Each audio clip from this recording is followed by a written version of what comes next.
clearly I could use a few lessons from Warren. Oh, Warren, where to begin? I met Warren back in the days of a guitar shop here in the HRM called McCabe's. And I joked that when we met, we both had a full head of hair. Warren is a nurturing flame for anybody who's trying to do music. He's a master of his craft. In these clips that I took from this clinic, I left out a lot of the stories and jokes and just tried to give you some techniques that would be valuable to you, and of course some of Warren's playing, which is off the charts. There are so many people far and wide that respect Warren as just a master guitar player and composer and arranger, and he's played behind so many people. I wouldn't know where to begin. Tell me in the comments, which of the projects that Warren was in did you like the most? Without further ado, here's Warren. It was also kind of funny to think about them being nowadays, I guess, advertised as compact pedals, you know? Yeah. Before that, it was like you had to have like a giant rock.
Rick Graham, you know him? Sick player. He has an exercise, and this is an exercise, this is not the way to play, this is a drill, only a drill. But what he does is he takes the pick and he picks the note, and as soon as it gets to the other side, he stops it backwards against the string. So when you get up, you stop on the top, down, you stop on the bottom. And you just sit there and practice that. Stop it. It doesn't sound like a great tone for playing, nor would you think about that when you're playing. But as you're sitting down watching a television show or something mindless with the guitar off, going riding the contour of your string, you're gonna feel after a while the roundness of the string. When you move to the next string, feels like it's a mile away, but that's cool. You get some kind of perspective and tuning into the string. And what'll happen is after a while, when you're doing tremolo, you know, it's like you're pushing a button. You're not going reefing on the string. You know, after a while, you just get relaxed at it. You put the pick on the string. I'm starting on the string. I'm not trying to target from away and go, I'm gonna hit you here. I start right on the string. And you get some real. And when you're doing alternate picking, it's what you'll see when I'm going on a couple of examples here. It goes pretty relaxed when you're doing that. So that's something that's set up through doing this exercise. I'm not aware of it when I'm playing. I just sit down enough and just do it over and over until it just when I play, I just play it, right? The other exercise was that I think is huge was given to me by Scott McMillan, local brilliant man, and this was at a guitar summit in Quebec, and he had a great exercise where you're doing a down on the 6th string, up on the 5th, and now you're going to proceed to kind of do this back and forth. So you got down. So I go down on the 6, up on the 5, down on the 6, up on the 4, down on the 6, up on the 3, you know, so you do this back and forth, and you work it in and out. So you can do it on a chord.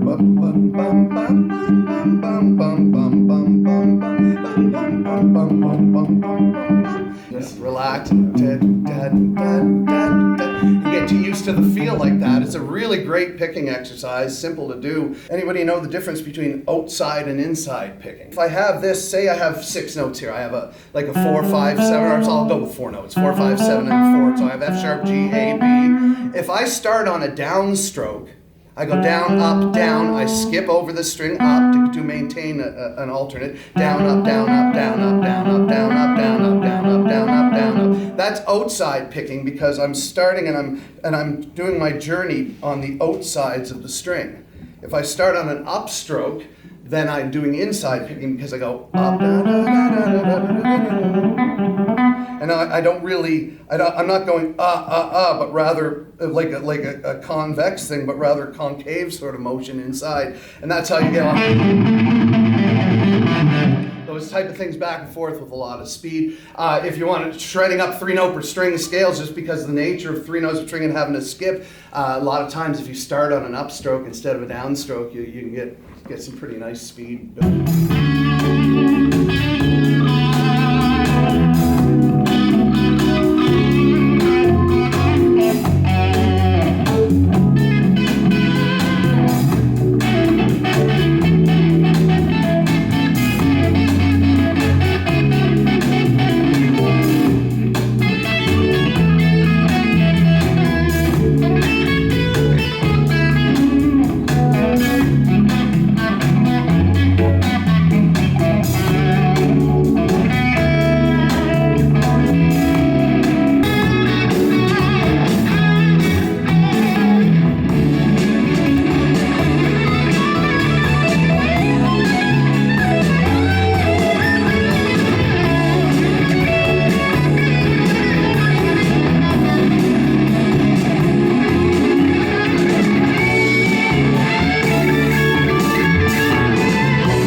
To your knee, back to the chord, to your knee, back to the chord. That little reset there is interesting, but what happens is it's a different function than if you're going from here to here. When I'm a student and I'm trying to play from here, say, to there, I'm thinking, okay, now the notes and the fingers all go and they move around, they're squeezing on the ways, and there's nothing, it's painful. But in this case, what happens when you're down here, after doing that for, even just a few times, really, about 5 minutes or something, you'll find that by the time you're about halfway here, your hand is in shape in anticipation of where it needs to land.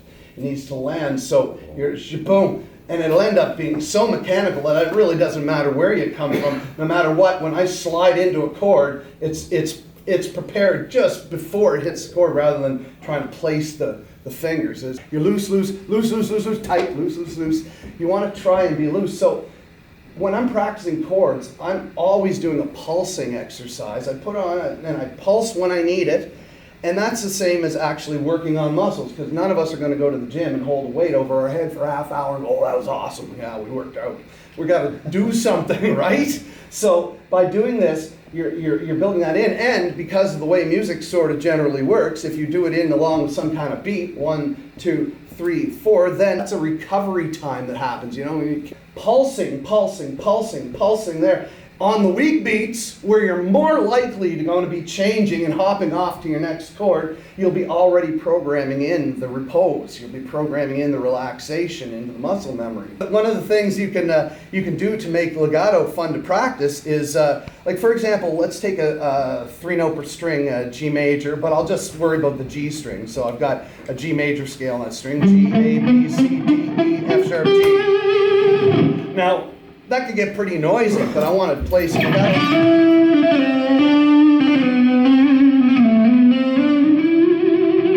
do this thing. I got this weird sheathing thing that I take my pick and I put it like this and hold, but you can just hold it like that and flow. But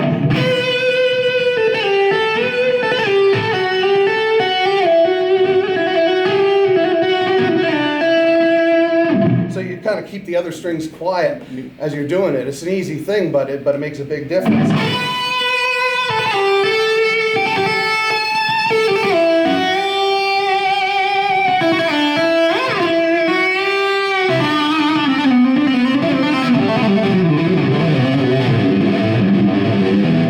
When you do that sort of stuff, you keep the rest of the guitar a lot more quiet by changing that little thing around. So it's a nice little muting thing for playing around with your the legato stuff.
Context, he takes the box and does the root with the first finger. What that gives you is the potential to basically have a Mixolydian sound, which is very bluesy, and to achieve some really cool bends. You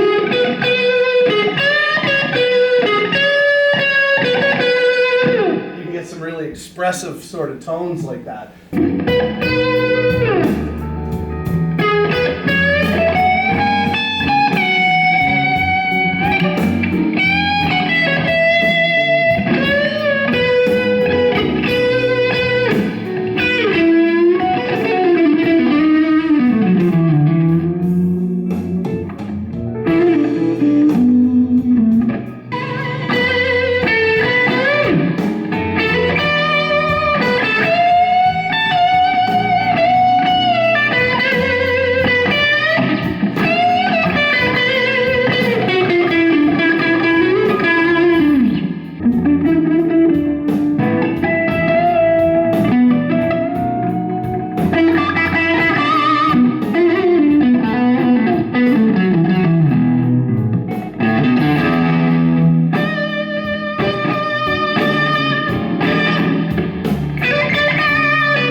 That I like to do with the whammy bar is kind of fun. A lot of times guys like to hold it in their hand and just you do it for the most subtle little nuancing stuff.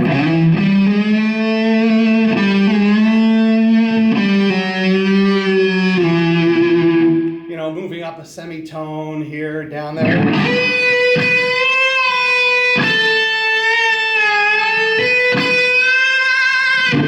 A little articulation, little vibratos with it. That was only just a couple positions and done with the bar. You know, for scooping notes, a more radical approach. I first heard that with Vi doing it, where he does a note, but instead of using the pick to attack it, you use the slack string.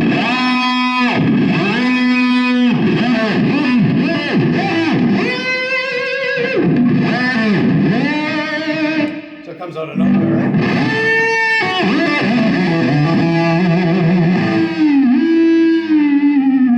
So you got that sort of thing, scooping, I call that.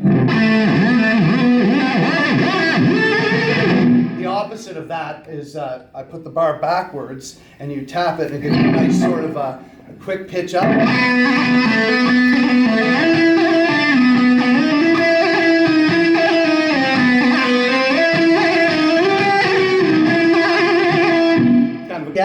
Rising into fretted notes. For example, say I have a G, G, or B, B. So I might do something like this. You know, like, and then I can continue on. So if I'm like,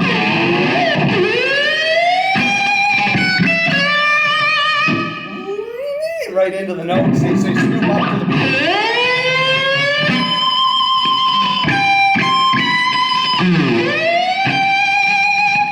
So that's kind of a fun thing. You're rising into fretted notes.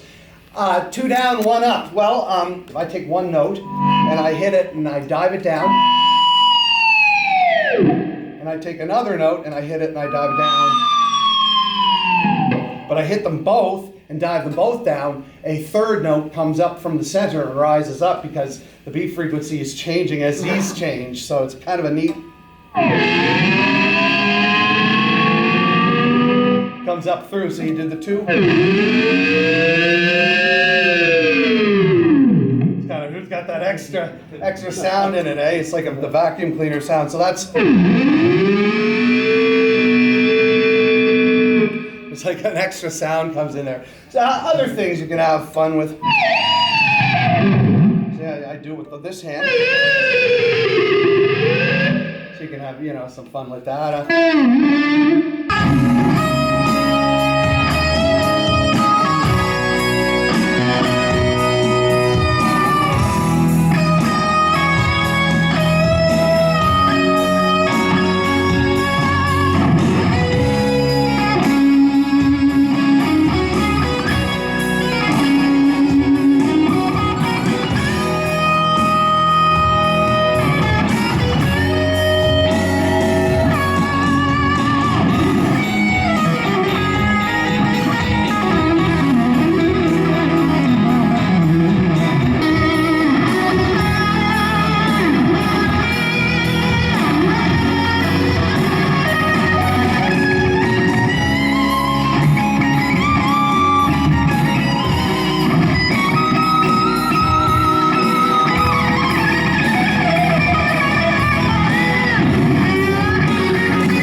just say